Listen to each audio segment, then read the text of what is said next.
Hello and welcome to this week's coffee vlog. It's Friday the 13th of October. No, November. Oh, I'm losing track of the months. It's been that sort of week really. Yeah, Friday the 13th of November. 5:30, heading home in the dark again. Sorry Mr. Nellis, no morning vlog. I'll try and do one, it's just I'm not always fully with it on a morning. Having sort of just rolled out of bed and then tried to roll myself into the car and set off to work, so trying to concentrate on talking and vlogging. Pretty hard, to be honest, you know. I think Honda maybe should have let the bus go, but you know, we can't help that, can we? It's not our fault.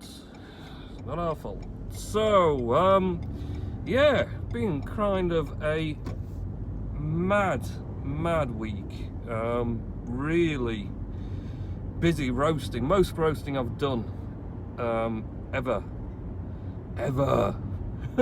Most roasting ever. Literally, just it's been really hectic. We've had loads of big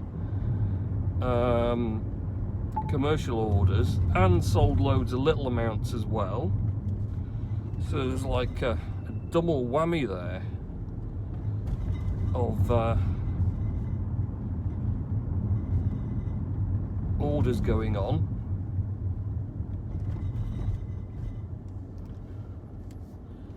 So really busy.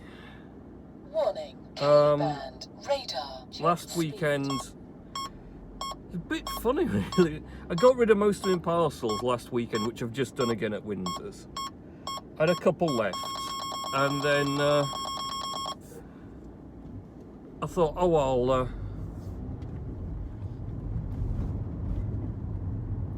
I'm going to work Sunday and clear up some more odds and ends, sort some stuff out, and do some parcels. So I had a few more then. And I went to take them to Windsor's, and the machine was stuck on the Windows login bit. So Windows Server login. I was like, well, that's great. And the thing was, it got like a little space for you to put your password in. You could click on OK because it's touchscreen, but then it just said that you need to enter a password. But when you click on the space, there's no keyboard pops up to enter any password. So I couldn't even try and hack it with random passwords to see if I could get in. It just was doing now. So I was like, well, this isn't great. Went back Monday morning and it was the same. So I had those on top of all of Mondays, which we had loads of parcels. So I was like, oh. So Monday night I ended up having to go to Little Horton, to where I dropped them there. Then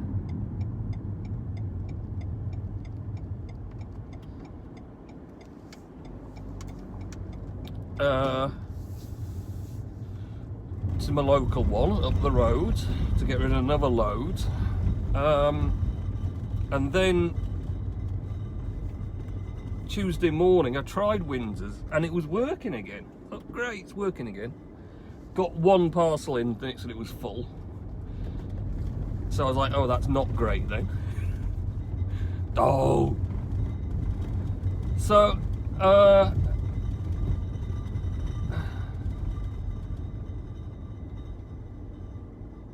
wasn't overly happy about that situation. Went back Tuesday night, and the guy was there trying to pick up, but it had crashed again. So he's away on the phone to the customer support team, trying to work out what to do, because he can't put any in, and he can't take any out, and he can't do now. So he's like, help. And I think they just, well, I don't know. I just left him to it. I said, right, I'm going to go and dump mine elsewhere. But come Wednesday, it's been working again, and I've been filling it every night since, so they must have resolved whatever the random issue was. Let's do Mr. Nellis's words, then I've got a little box to drop off, well, some coffee to drop off, obviously. and then we can get on our way home because I'm ready to crash. Let me see. There are so many messages here. I don't know which one is actually the words of wisdom. Right, Mr. Nellis says, my things to talk about on your vlog. Remembrance and Armistice Day was a bit different, wasn't it? Because no one could really be there. YouTube, as it crashed itself early on Thursday morning, I didn't notice. I have been listening to Make Love by Room 5 and Oh Don't You Look At Me That Way by Blair's album called Taste. Okay. Have you ever played Crash Bandicoot? Yes. The NHS has maybe a vaccine in December. Don't get your hopes up on the vaccine. That's all I'm going to say on that subject. Right, let me get rid of the parcel. I'll be back. Okay, delivery done. I didn't shove it through the door this time. I knocked and someone answered. They're still working, evidently. Good on them. Someone else working late. Not just me all the time. So, yeah.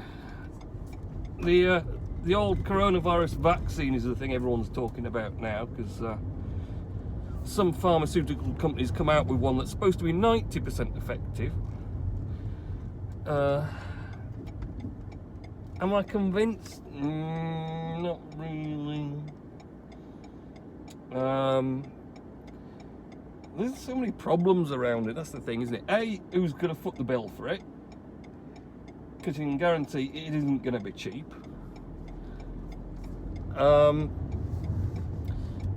B, what are the downsides? Because no one's kind of mentioned, you know, a lot of these vaccines and things that you have, the side effects to them. You know, some of them can be, you know, sort of mildly annoying, like sickness, illness, whatever. Sometimes, you know, depending on the person, it can be fatal. So, you know, yay, we've got a vaccine. Oh no, half the people we've given it to are dead. That didn't help much, did it? Maybe we've just been better off with a stupid coronavirus. So yeah, because that's the trouble. You rush things like this out.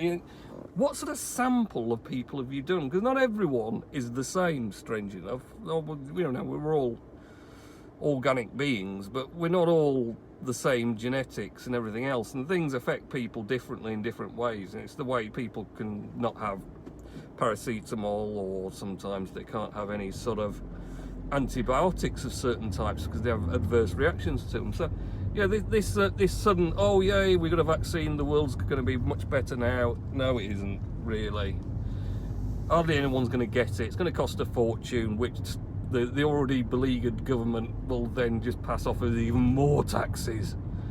God, really, it's just going to be tax hell forever. Jeez. And then the chances are they've done nowhere near enough testing on how it's going to affect different people, groups, types, everything else. And the next thing that'll happen is the widespread roll it out, and then people start fucking dying everywhere. And then all of a sudden go, oh, hang on, maybe we'll roll it back a bit and not go so quick. So I don't know what'll happen really, but we'll see. There's pretty much no doubt we're stuck with coronavirus, stuck with the sort of after effects of it. Another milestone to not be proud of is we've now exceeded the number of cases since the pandemic started in the UK. So yeah, we've now had more cases than ever. And I can't work out why these lot are just sitting in the outside lane but not really going very quickly. Why don't you just get in the inside lane instead of just bunging up that one? Yeah, you do that. Go and annoy them. So yeah, that's a thing, isn't it? And yeah, like I say, this lockdown, complete and utter waste of everyone's time lockdown, because apparently nobody's locked themselves down at all. Nowhere seems to be shut hardly. You know, you've got estate agents open because they're selling pot noodles and things. It's food, we got a food store as well as selling houses. As long as you're selling food, you're alright. You know, you're the barbers.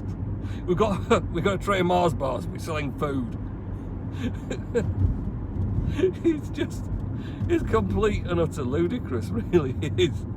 So like I say, everywhere just seems to be randomly open. So this whole, oh, we're going to lock down and control the virus is not being locked or controlled at all. And then, laughably, I was reading, they apparently think the lockdown caused a surge in coronavirus cases. This is a classic, this is. Because everyone rushed out to do things and meet people and stuff before the lockdown started and mingled too much, and they all caught coronavirus from that. It's just like, you can't make this sort of slapstick UK failure up. It can't get any worse. So yeah, the lockdown's supposed to stop coronavirus, cause more cases. Nice one. Get on there. So yeah, we're all doomed basically in the UK, one way or the other. If you survive coronavirus, you're going to be taxed to hell until you die. So you may as well just give up now. There's no point carrying on, really. Just become a hermit or something. Live in the woods off berries and random fungi. Probably be alright, that actually. You probably could find some decent magic mushrooms out there. Take the edge off. So yeah, all that excitement, loads of roasting, shifted ridiculous amounts of stuff, which has all taken its rather excessive toll on me, and I was already done in last week. Now I'm just really like, just can't compute. Not really into doing any more at all. So I did some work Saturday. I had some cabling to run, some Ethernet cabling, and tidied up some cabling outside of work while it was relatively zone, speed limit 30 miles per okay hour. weather. Did a bit. I didn't do any painting. I could do getting on with some painting. I'm not really, just not got that inspiration to paint at the moment, but that's just probably because I'm that worn out. It's just every day is a slog. You know, I'm not really catching up on any of that either, which is kind of frustrating, but Warning, you know, you can't help it when you've got speed limit 30 miles orders per hour. for 30 kilos of coffee, 25 kilos of coffee, 60 kilos of coffee. It's just like, I think Tuesday I did 9 back-to-back roasts, which in the 9 back-to-back roasts in the 30 kilo, if you even try and comprehend how much roasted coffee that was that day. I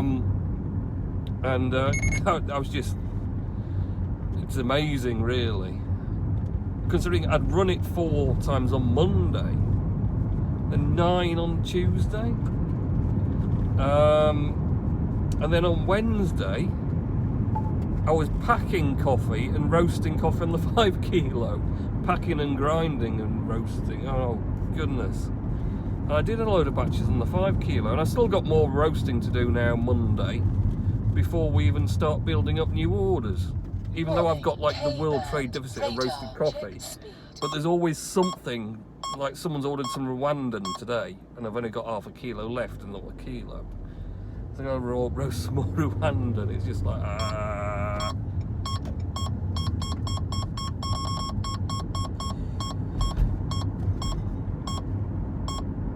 So what I've been doing, so after watching The Truth Seekers, I've been going on a bit of a Simon Pegg and Nick Frost mission. So I watched Shaun of the Dead, a bit of a classic there, very good, very, very funny. And then of course, if you're going to do that, you need to do Hot Fuzz. And that is absolutely hilarious. It's that long since I've seen them both. It was kind of, I remember bits, but they're still as good as today as they were back then when they first came out. So after that, on to The World's End, bit of a classic, bit of an odd twist, but some great characters in there. So that was really good as well. I forget what I've got Now, I think Slaughterhouse Rules, I think, is one of the ones I've got next, which I've not actually seen. I've seen bits of it because the family were watching it, but I was back and forth doing other stuff, so I've not really got anywhere with that. So yeah, that's about it. I've not done a huge amount on Hive, really, not had much chance. I've still been sort of fighting, and the word is fighting, to get Hive Mind sorted out.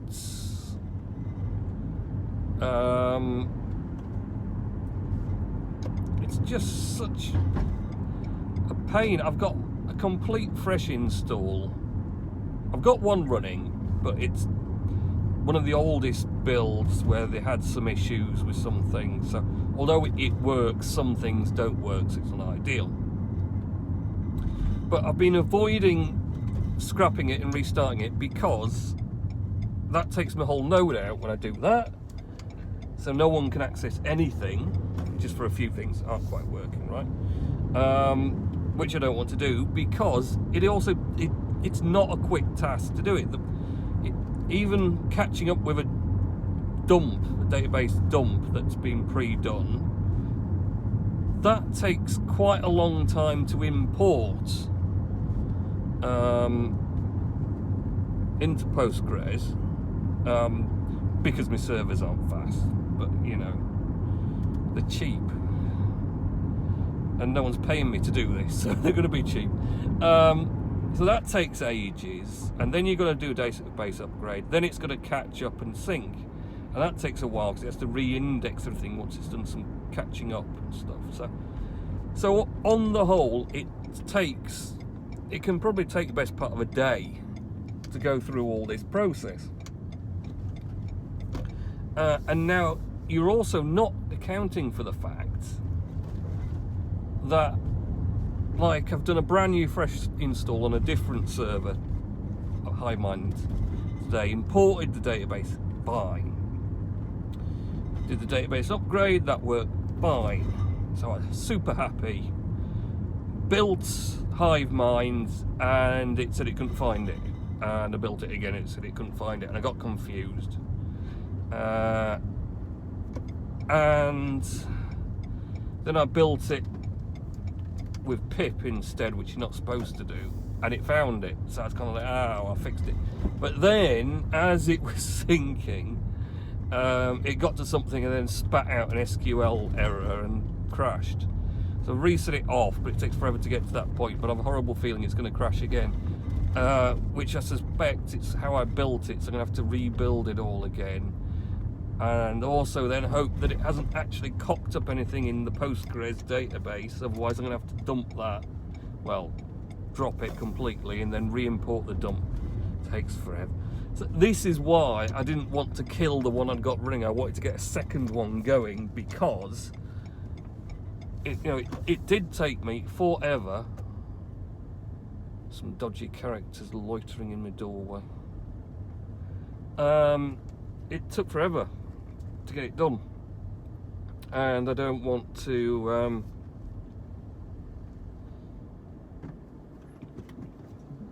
I don't want to end up in this situation where, like now, it already I've been going at it since last night, and tonight I'm not really any closer. I could well be another day working on this one. I've got a separate one, yet another one that's just syncing from scratch, but it just takes forever.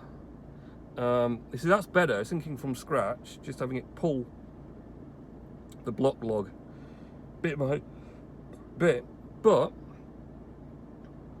it's just, I mean, say, you know, it'll go quicker with faster servers and faster access to your account history node and everything else, but yeah, it's not quick at all on mine, so it could be going for God knows how long. So that's pretty much out, that's useless. So, I don't know, I'm just going to have to see, maybe this one will kick in and be tonight. If it crashes again, I have to rebuild the Hive thing, see if I can run it again. If it does it a third time, I'm going to have to start from scratch again, which is a pain. But interesting thing, very interesting. My node speeds, or access speeds, the quality of access speed for my node is skyrocketed today. In fact, from last night. And the only thing that's happened is the server that Jussie's on, that points everything to the relevant nodes, whether it's the account history nodes, Fat Node or HiveMine. I had to reboot that server, and it had a Hive Witness running on it. Well, the main one for White Rose Coffee, but I set that off on my backup one so I could reboot, and I've not restarted the Witness sync yet. I never got round to it last night because I was messing with his HiveMind, and somehow, because of that, Jussie is working far faster than it was before with the HiveMind sync. But I can't understand, I can't fathom for me, because Jussie needs no RAM hardly, or any processor. It's not doing a load of work, and I can only think the bottleneck was the network, because Jussie's got network coming in and out, and also obviously the Hive D, even for a Witness, is constantly reading blocks. So there's constant information exchange via that as well. And somehow, maybe that was throttling in the connection, I don't know. But either way, I'm happy, because my node's right near the top. I think it was position 3 in Orbit.dev's node table out of 10. So I was like, I'm right on the top, yes! And it might get even better if I sort this Hive Mound out and have a proper working one. So, something to look forward to for the weekend, for me anyway. So, have a good weekend, next week, and I'll catch you in next week's coffee vlog. Okay, see ya.